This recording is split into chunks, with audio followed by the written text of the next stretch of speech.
mums, over 40s. How have you all been? It's been a while.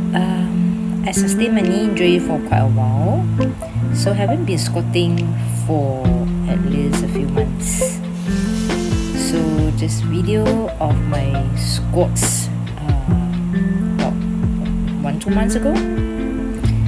So that time still able to squat at least 80 plus, although for just a few reps. So today I tried to squat, but the gym's weight, right, is actually shaky. Once I stand below the bar, the whole bar will shake. So it makes it even worse. So look at me now.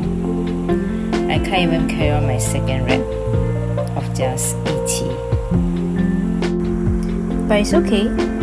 I can still perform other workouts to train other muscle groups. So it's fine if we get some injuries. We can still train other areas and keep grinding.